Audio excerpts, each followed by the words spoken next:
Welcome और welcome back to our current affairs series, जहां पर आज हम कवर करने वाले हैं दीज टॉपिक्स, जिसमें इंक्लूडेड है western disturbance, 100 years of Indian hockey, cheetah, fourth topic is Afghanistan earthquake 2025, and the last one is Pampadan Shola National Park.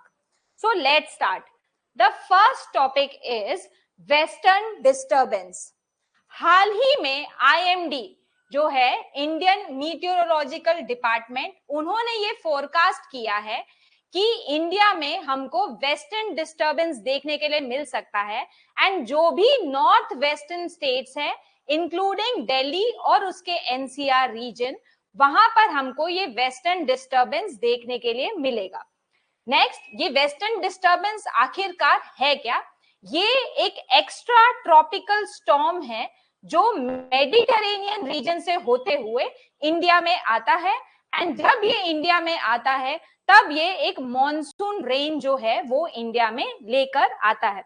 Along with India, Pakistan में भी हमको ये देखने के लिए मिलता है, एंड इन हिमालयस। जैसे मैं बात करूं, यहाँ पर है हमारा इंडिया, एंड इंडिया में यहाँ पर हमको देखने के लिए मिलते हैं हिमालयस। ये वेस्टर्न डिस्टर्बेंस यहाँ से वेस्ट होते हुए ये नॉर्थ वेस्टर्न स्टेट जो हैं वहां पर ये अफेक्ट करते हैं, एंड बाद में ये हिमालय से जो है वो टकरा जाते हैं, एंड उसके बारे में अभी हम यहाँ पर डिटेल में चर्चा करेंगे। नेक्स्ट, कहां से स्टार्ट होता है? तो मेडिटेरेनियन सी में ये ओरिजिनेट होता है, एंड क्यों ये ओरिजिन इसका होता है? बिकॉज सपोज ये यहाँ पर अर्थ है, तो यहाँ पर जो ये जो सब ट्रॉपिकल रीजन है वहां से वार्म एयर जाती है, और जो पोलार रीजन है वहां से कोल्ड एयर जो है हमको देखने के लिए मिलती है। तो यहाँ पर क्या लिखा है? पोलार रीजन में से कोल्ड एयर आती है from Europe, and moist air आती है वार्म, कहां से? सब ट्रॉपिकल रीजन से। साइक्लोजेनेसिस, कैसे इसका साइकिल का फॉर्मेशन होता है?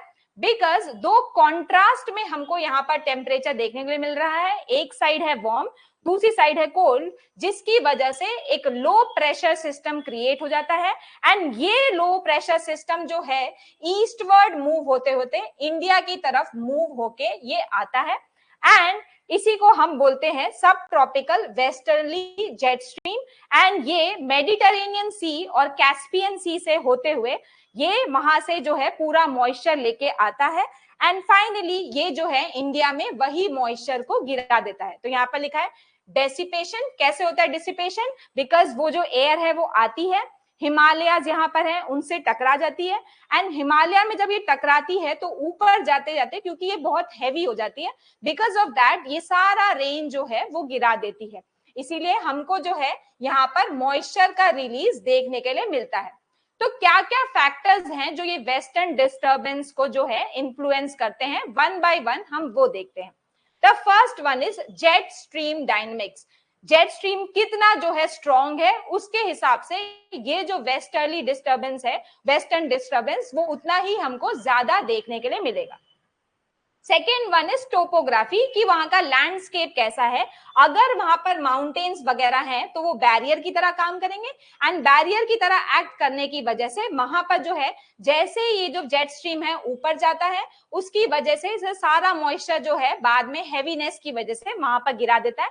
तो यहाँ पर लिखा है कि हिमालयाज बैरियर की तरह एक्ट करते हैं, एंड ये जो है एयर मासेस को अपलिफ्ट करते हैं। The third factor is temperature gradient. जैसा हमने बात किया कि पोलार रीजन में से जो है कोल्ड एयर आती है, एंड सब ट्रॉपिकल रीजन में से वार्म आती है, तो जब वो दोनों जितना हाई टेम्परेचर दोनों का रहेगा, जैसे मतलब वार्म वाले का हाई टेम्परेचर एंड कोल्ड वाले का लो टेम्परेचर जितना ज्यादा रहेगा, उतना ही ज्यादा ये वेस्टर्न डिस्टर्बेंस जो है वो उतना ही ज्यादा स्ट्रॉन्ग हो जाएगा। नेक्स्ट इज ओशियानिक कंडीशन, कि वो जो यूरेशियन का सी है, हमने बात किया कैस्पियन सी के बारे में बात किया, ब्लैक सी, मेडिटेरेनियन सी, उसका जो टेम्परेचर है वो भी इस वेस्टर्न डिस्टर्बेंस को अफेक्ट करता है। तो इसका ओवरऑल हमको क्या क्या इंडिया में इंपैक्ट देखने के लिए मिलता है? First one is on agriculture, क्योंकि ये जो वेस्टर्न डिस्टर्बेंस आते हैं साथ में ये इंडिया में रेन लेके आते हैं, तो हमारी जो भी राबी विंटर की जो क्रॉप्स है उसके लिए बहुत ही ज्यादा यूजफुल है। जैसे कौन कौन सी विंटर की crops? Wheat, and the second one is mustard. Second चीज क्या करता है, ये प्रेसिपिटेशन, दैट मीन्स ये इंडिया में जो है रेन लेके आता है, अलोंग विद दैट हमको जो है हिमालयन स्टेट्स वगैरह में स्नोफॉल भी देखने के लिए मिलता है। The third one is weather condition. Weather condition जो है ऑल टुगेदर इसकी वजह से चेंज हो जाता है, जैसे मॉनसून आता है तो पूरा जो है क्लाउडी स्काई हो जाता है, प्लस जो है टेम्परेचर डिक्रीज हो जाता है, बिकॉज ऑफ दैट जो है हमको ज्यादा ठंडी लगती है। Next one is disaster. In case ये वेस्टर्न डिस्टर्बेंस बहुत ही ज्यादा हो गए, बिकॉज ऑफ दैट हमको जो है कई बार फ्लड, कई बार लैंडस्लाइड, कई बार बहुत ही ज्यादा हैवी प्रेसिपिटेशन देखने के लिए मिलता है, जिसकी वजह से जो क्रॉप है, फसल, वो बर्बाद हो जाती है। And the last one is air quality. Air quality जो है इससे अच्छी हो जाती है। जैसा कि आपको अभी पता है कि दिल्ली वगैरह में जो है एयर क्वालिटी इंडेक्स वगैरह कितना वहां पर खराब है, एंड वहां जो है पूरा हमको स्मॉग देखने के लिए मिलता है। बाय बिकॉज जो है पूरे हवा में डस्ट पार्टिकल्स बहुत ज्यादा हैं। अगर रेन होगी तो वो क्या करेंगे, डस्ट पार्टिकल्स को जो है जमीन पे लेके आएंगे, इसकी वजह से जो डस्ट है वो पूरा कम हो जाएगा, तो एयर क्वालिटी को ये इंप्रूव कर देगा। तो यहाँ पे क्या लिखा है, it will improve air quality. And finally क्या इसका इंपैक्ट रहेगा मॉनसून पे, कि जैसे हमारे जो मॉनसून आने वाले होते हैं उससे पहले जो है ये प्री मॉनसून, मतलब क्या है, प्री मॉनसून, मॉनसून से आने के पहले जो है ये इंडिया में एक रेनफॉल लेके आते हैं। The next topic is Indian hockey को जो है हाल ही में 100 वर्ष पूरे हो गए हैं। इसी के लिए एक सेलिब्रेशन किया गया था by the union ministers of youth affairs, and वो कहाँ हुआ था, तो मेजर ध्यानचंद नेशनल स्टेडियम में ये पूरा सेलिब्रेशन हुआ। जनरली लोगों की ऐसी मान्यता है कि हॉकी जो है वो इंडिया का नेशनल गेम है, बट एज सच इंडिया का कोई भी ऑफिशियली नेशनल गेम नहीं है। इसको नेशनल गेम कई लोग जो है ऐसा बोल देते हैं, इट इज बिकॉज लोग जो हैं वो हॉकी को बहुत ज्यादा मानते हैं, इस वजह से इसको जो है काफी लोग नेशनल जो है गेम बुलाते हैं, but it is the national sport of pride. इसकी वजह से हमको टीम वर्क देखने के लिए मिलता है, डिसिप्लिन देखने के लिए मिलता है, and it is one of the oldest field sports. तो हम देखेंगे कैसे कैसे जो है इसका ओरिजिन हुआ है। हम देखते हैं यहाँ पर हॉकी जो है कब स्टार्ट हुआ था, 4000 ईयर्स, कब, कहां पर, इजिप्ट में, एंड धीरे धीरे जो है इसका इवोल्यूशन हुआ, मॉडर्न वर्जन आया इन द 18th सेंचुरी। इसके बाद जो है जब ब्रिटिशर्स इंडिया में आए थे, उन्होंने 1850s के अराउंड ये हॉकी जो है उसको इंडिया में इंट्रोड्यूस कराया था, and first Indian hockey club बना था इन द ईयर 1855। नेक्स्ट हम देखते हैं कि इंडियन हॉकी फेडरेशन वो बना था 1925 में। ये कब बना था, जैसे ही इंटरनेशनल हॉकी फेडरेशन बना उसके बाद हमने इंडिया में भी उसके लिए एक फेडरेशन बना दिया।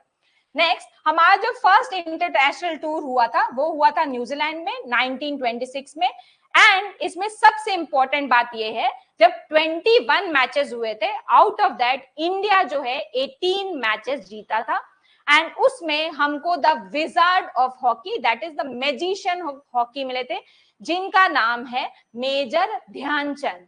उन्हीं की वजह से, जैसे अभी मैंने बताया, हमने ये सेलिब्रेशन कहाँ किया, मेजर ध्यानचंद स्टेडियम में।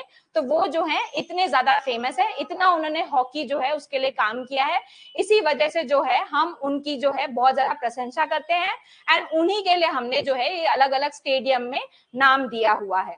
नेक्स्ट 1928 से 1956 तक आपको ये जान के हैरानी होगी कि इंडिया ने जो है कंसेक्यूटिवली लगातार जो है 6 ओलंपिक गोल्ड मेडल जीते थे, एंड इसमें जो है मेजर ध्यानचंद का बहुत ही ज्यादा इंपॉर्टेंट रोल था।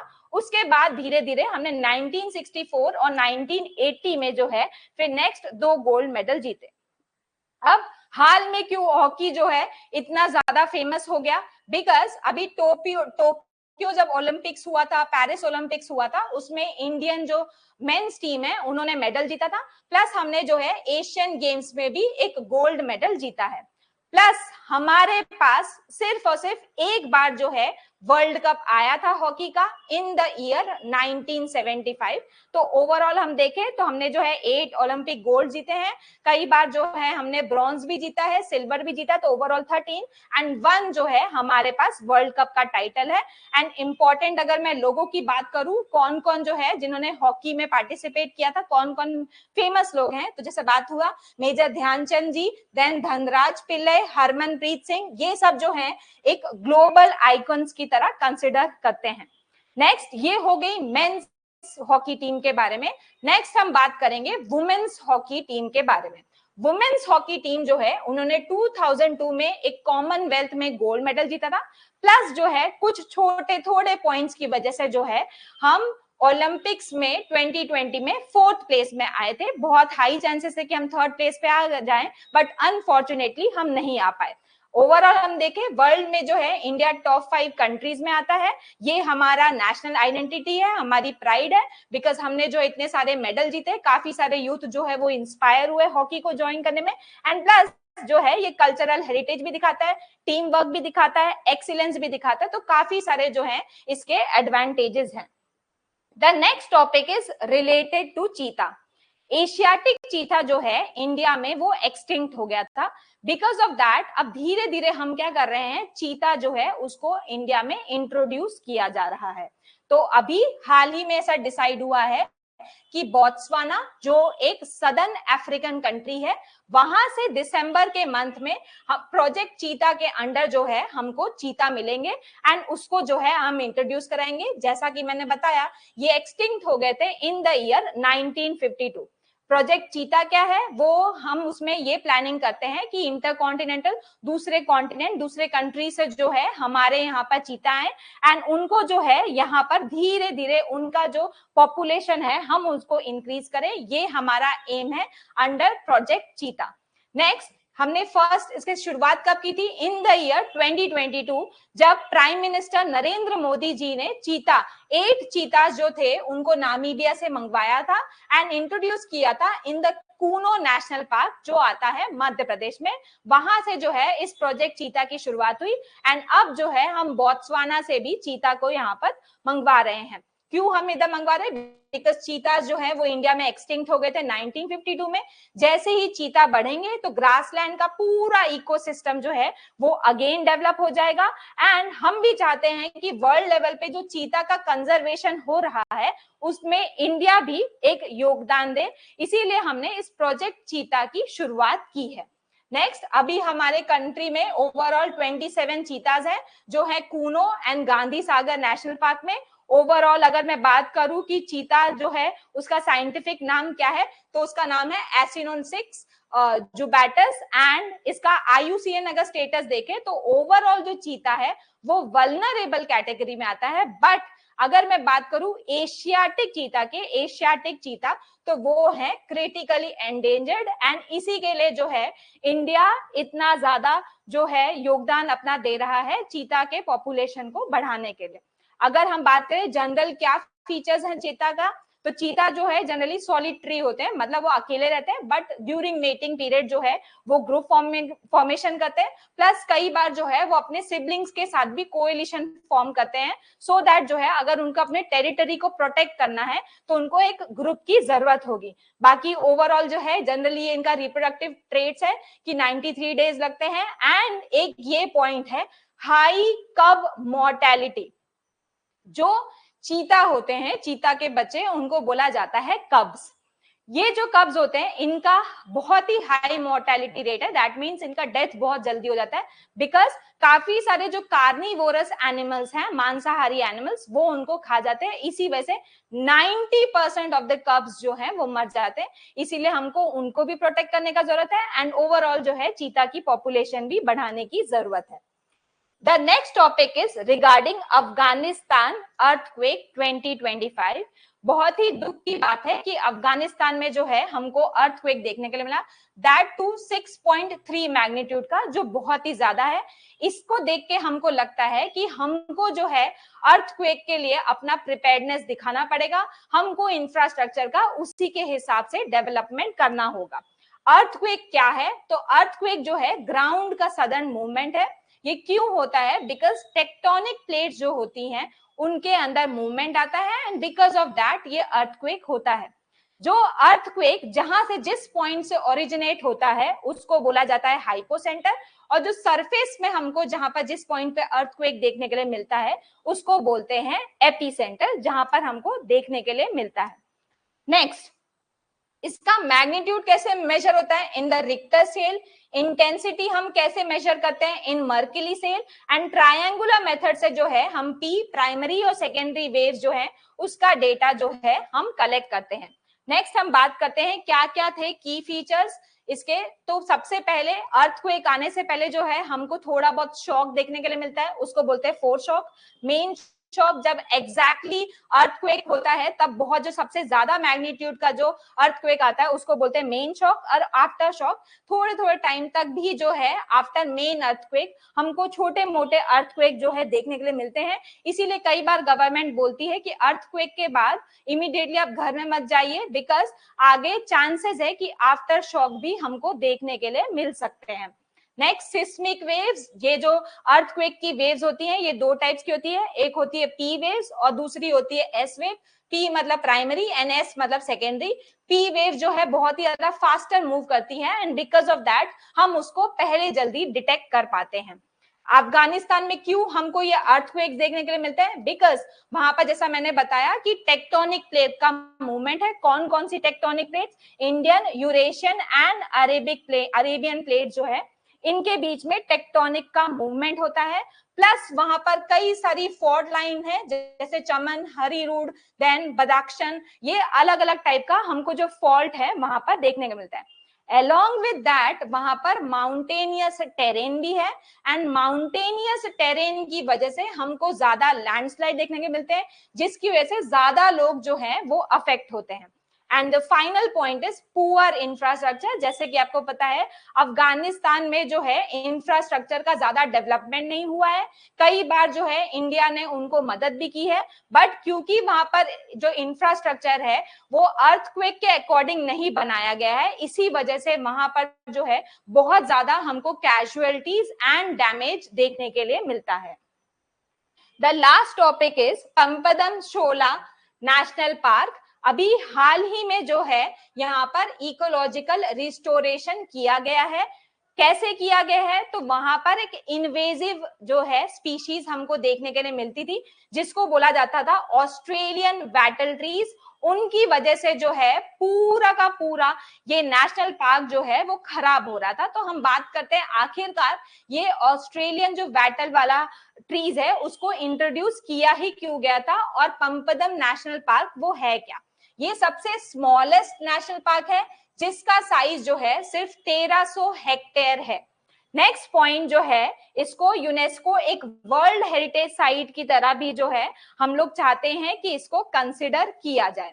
नेक्स्ट, ये सिचुएटेड है in the Idukki district of the Kerala and Tamil Nadu border लिखा है बट स्टेट कौन सा है इसमें केरला इंक्लूड होता है। नेक्स्ट, अगर इसके रेंज की बात करें तो 1900 से लेके 2300 है एंड प्लस ये दो वाटर बॉडीज, दो रिवर जो है पंबार रिवर और वैगई रिवर के लिए एक वाटर शेड एरिया की तरह काम करता है एंड हमको यहाँ पर बहुत ही ज्यादा रिच बायोडाइवर्सिटी, अलग अलग तरीके के जो है प्लांट्स, अलग अलग तरीके के एनिमल्स एंड बर्ड्स हमको देखने के लिए मिलते हैं। ये रिस्टोरेशन का एफर्ट कब से स्टार्ट किया था? 2020 से शुरू किया गया था एंड ऑलमोस्ट 2024 तक ये पूरा रिस्टोरेशन किया गया। तो अब बात करते हैं आखिरकार ये ऑस्ट्रेलियन बैटल्स है क्या एंड इनको इंट्रोड्यूस क्यों किया गया था। एक्चुअली पहले जो है कैनोपी, जो ओवरऑल जो ट्रीज का जो मात्रा थी वो बहुत ही ज्यादा कम थी, इसी वजह से ब्रिटिशर्स ने ये ऑस्ट्रेलियन बैटल को इस नेशनल पार्क में जो है लेकर आए थे, जिसकी वजह से वो चाहते थे प्लांट्स जो है वो धीरे धीरे ट्रीज जो है उसकी क्वांटिटी बढ़ती जाए और ग्रीन कवर जो है वो ओवरऑल इंक्रीज हो जाए। बट ये जो ऑस्ट्रेलियन बैटल है बहुत ही खराब निकला। क्यों? क्योंकि इसमें जो है सबसे पहले कैनोपी बहुत ज्यादा बढ़ जाती है, मतलब ट्रीज का कवर बहुत ज्यादा बढ़ जाता है, इतना ज्यादा बढ़ गया है कि उसकी वजह से सनलाइट जो है वो नीचे पहुंच ही नहीं पाती। जो नीचे क्रीपर्स हैं या नीचे स्मॉल प्लांट्स हैं वहां तक वो लोग अफेक्ट हो जाते हैं। ओवरऑल जो सॉइल है वो भी बहुत, उसकी क्वालिटी जो है बहुत डिग्रेड हो गई। नेक्स्ट हाइड्रोलॉजिकल, बिकॉज इसकी रूट्स जो है बहुत ही ज्यादा डीप होती है, तो ये भी जो भी वाटर बॉडीज होती है जो पेरिनियल जो हमेशा चलती है उसको भी ये सीजनल कर देता है, उसको भी ये रोक देता है, तो वाटर बॉडीज को भी बहुत ज्यादा अफेक्ट हुआ था। एंड प्लस ये बहुत ही हाईली फ्लेमेबल, मतलब इसमें आग बहुत जल्दी लगाती है, तो फॉरेस्ट फायर के चांसेस जो है वो भी हमको बहुत ही ज्यादा देखने के लिए मिलते हैं। इसीलिए जो ऑस्ट्रेलियन बैटल स्पीशीज है इसको इस नेशनल पार्क से हटाया गया। जैसे इसको हटाया गया तो अब हमको धीरे धीरे इस पूरे नेशनल पार्क में धीरे धीरे इंप्रूवमेंट देखने के लिए मिल रहा है, एंड पूरा जो इकोलॉजिकल बैलेंस है वो अब हमको यहाँ पर मेंटेन दिख रहा है। That's all for today. Please like, share and subscribe. Thank you so much.